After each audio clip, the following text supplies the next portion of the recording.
வணக்கம் மக்களே, welcome to ஹரிபிரணதி family.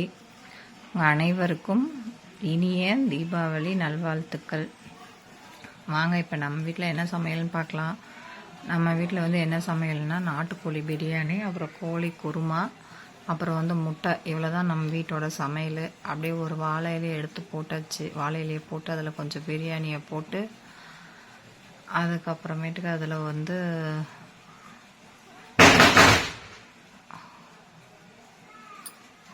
ஒரு முட்டையை எடுத்து வச்சாச்சு. அப்புறம் அப்படியே கொஞ்சம் அதில் கோழி குருமாவை ஊற்றியாச்சு. ஊற்றிட்டு அந்த பீஸெல்லாம் எடுத்து ஓரமாக வச்சுட்டு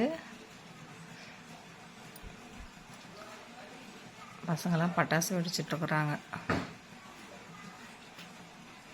அப்படியே அந்த பிரியாணி ஒரு வாய், முட்டை ஒரு வாய், அதுக்கப்புறமேட்டுக்கு சிக்கன் பீஸு கொஞ்சோண்டு எடுத்து வச்சு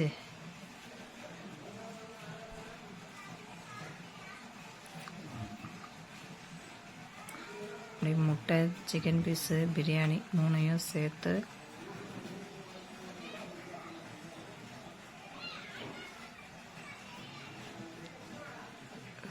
சாப்பிட்டா பிரியாணி சும்மா வேறு லெவலில் இருந்துச்சு. செம்ம டேஸ்ட்டு. பிரியாணி சூப்பராக இருந்துச்சு. உண்மையிலே நாட்டுக்கோழி பிரியாணினாவே நல்லா டேஸ்ட்டாக இருக்கும். பாய்லர் கோழியை விட நாட்டுக்கோழி ரொம்ப டேஸ்ட்டாக இருக்கும். அதனால் நம்ம நாட்டுக்கோழியே செஞ்சாச்சு. நாம் வளர்த்த கோழி தான், அதை வச்சு நம்ம செஞ்சாச்சு பிரியாணி. உண்மையிலே பிரியாணி ரொம்பவே சூப்பராக வந்துருந்துச்சு. ஓகே மக்களே, உங்கள் வீட்டிலலாம் என்ன சமையல், இன்றைக்கி தீபாவளிக்கு என்னென்ன ஸ்பெஷல் அப்படின்றத எனக்கு கமெண்ட் பாக்ஸில் சொல்லுங்கள். நம்ம வீட்டில் இதுதான் சமையல். சிம்பிளான சமையல் தான், ரொம்ப பெருசாக